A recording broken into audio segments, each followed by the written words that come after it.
खूनी कुआं। सीमा गर्मियों की छुट्टियों में अपनी नानी के गांव आई थी। सीमा नानी के घर पहुंचने के बाद अपनी नानी के पैर छूती है और उनसे आशीर्वाद लेती है। तभी उसकी नानी उससे कहती है, इतनी बड़ी हो गई मेरी सीमा, चल जल्दी से हाथ मुंह धो ले, मैं तेरे लिए खाना लगा देती हूँ। भूख लगी होगी ना? हाँ नानी, भूख तो लग रही है मुझे, आपके हाथ के बने हुए पीले दाल और चावल खाने की। कितना टाइम हो गया है मुझे आपके हाथ का बना हुआ दाल चावल खाए हुए। तू तो नौकरी में व्यस्त थी, तो तुझे कहाँ से टाइम मिलेगा अपनी नानी के लिए? और जब इतने टाइम बाद आई है तो ज्यादा टाइम के लिए रुक कर जाएगी तू।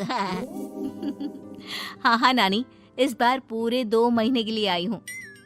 सीमा की नानी अंदर जाकर उसके लिए खाना बनाने लगती है।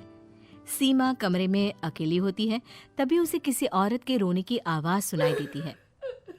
वो कभी खिड़की से बाहर झांकती है तो कभी दरवाजे से बाहर झांकती है।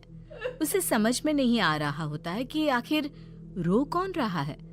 तभी नानी खाना लेकर आ जाती है। वो अपनी नानी से कहती है, नानी, कोई औरत रो रही है क्या? मैं जब से यहाँ आई हूँ तब से मुझे यहाँ किसी औरत की रोने की आवाज आ रही है। हे भगवान, कहीं ये वही तो नहीं? बोलो ना नानी। अरे कोई नहीं रो रहा, ये तेरे मन का वहम है। और तू ना अब खाना खा ले, ज्यादा यहाँ वहाँ की बातों में ध्यान मत दिया कर।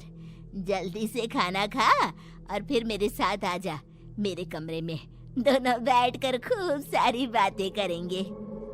ऐसे ही अगले दिन सीमा अपनी नानी के साथ गांव के बाजार जा रही होती है। उसी रास्ते में फिर से किसी औरत के रोने की आवाज आती है। वो अपनी नानी से कहती है, अरे नानी, क्या सच में तुम्हें अभी भी किसी औरत की रोने की आवाज नहीं सुनाई दे रही? मुझे किसी औरत की बहुत बुरी तरीके से रोने और चीखने की आवाजें आ रही है। मैं बहुत परेशान हूँ नानी, आखिर ये कौन है? मुझे लगता है कि सीमा को शहर भेज देना चाहिए, यहाँ रहना उसके लिए ठीक नहीं। नानी बोलो ना, आप चुप क्यों हो जाती हो? सीमा, तू घर चल, मुझे तुझसे बहुत जरूरी बात करनी है। नानी सीमा को घर ले आती है और सीमा से कहती है, सीमा, कल सुबह तू शहर वापस चली जाएगी। अरे अचानक? आखिर क्या बात है नानी, आप मुझे ऐसे जाने को क्यों कह रही हो? मैं बस जो कह रही हूँ उस पर ध्यान दे। तू कल सुबह यहाँ से चली जाएगी, और ये बात मैं कोई मजाक में नहीं बोल रही। तू कल जाएगी तो मतलब जाएगी। अरे नानी, चली जाऊंगी मैं, ठीक है, पर आखिर बात क्या है ये तो बता दो। मम्मी से कोई बात हुई है या फिर मुझसे कोई गलती हुई है जो तुम मुझे अचानक से जाने के लिए बोल रही हो? देख सीमा, रात बहुत हो चुकी है और मुझे इस बारे में कोई बात नहीं करनी।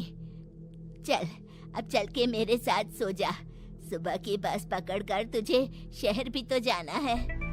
सीमा को अपनी नानी का ऐसा व्यवहार देखकर बहुत ही अजीब लगता है। उसे कुछ समझ में नहीं आ रहा होता है कि आखिर उसकी नानी उसे अचानक से गांव छोड़कर जाने के लिए क्यों कह रही है। ये सारी बातें सोचते सोचते सीमा की आंख लग जाती है और वो अपनी नानी के साथ सो जाती है।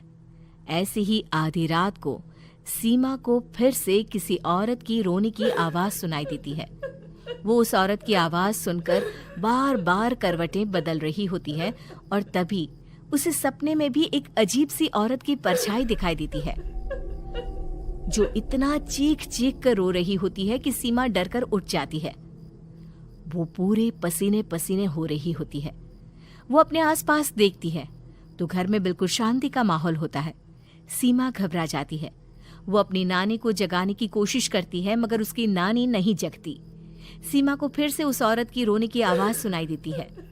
आखिरकार, कोई मुझे बचाओ! मेरी बच्ची, हम आ गए, हम तुझे बचा लेंगे। नानी, मुझे यहाँ बहुत डर लग रहा है। यहाँ इंसान की कटी हुई मुंडिया, हाथ, पैर और कंकाल है और खून भी है। नानी, मुझे डर लग रहा है।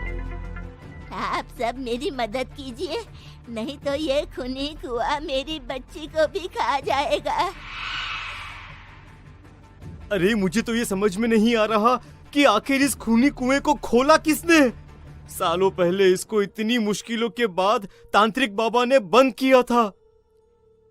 अरे पूरा गांव खूनी कुएं के बारे में अच्छे से जानता है, तो कोई भी जानबूझकर तो ऐसा करेगा नहीं। मतलब किसी ने अनजाने में इसे खोल दिया है भैया।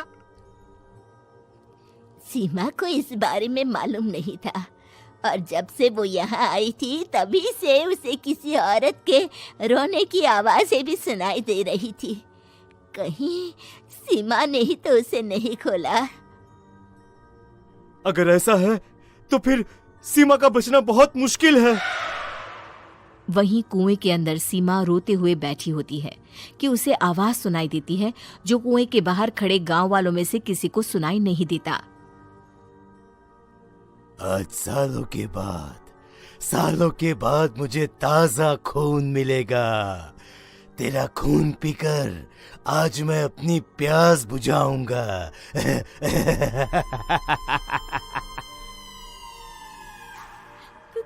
कौन है? मत मारो प्लीज, मुझे जाने दो प्लीज। मैंने किसी का क्या बिगाड़ा है? वो तुझे मरने के बाद पता चल ही जाएगा। जितने में गांव वाले और सीमा की नानी कुछ सोच पाते, उतने में उन्हें सीमा के चिल्लाने की आवाज आती है और अगले ही पल सब शांत हो जाता है। क्या हुआ? सीमा, मेरी बेटी। माफ करना बहन, लेकिन अब सीमा वापस नहीं आएगी। हमें एक बार फिर से कुएं को बंद करना होगा। गांव वाले तभी तांत्रिक को बुला कर लाते हैं। एक बार फिर अपनी शक्ति से तांत्रिक बाबा उस कुएं को हमेशा हमेशा के लिए बंद कर देते हैं और वहां एक बोर्ड लगा दिया जाता है कि यहाँ आना मना है।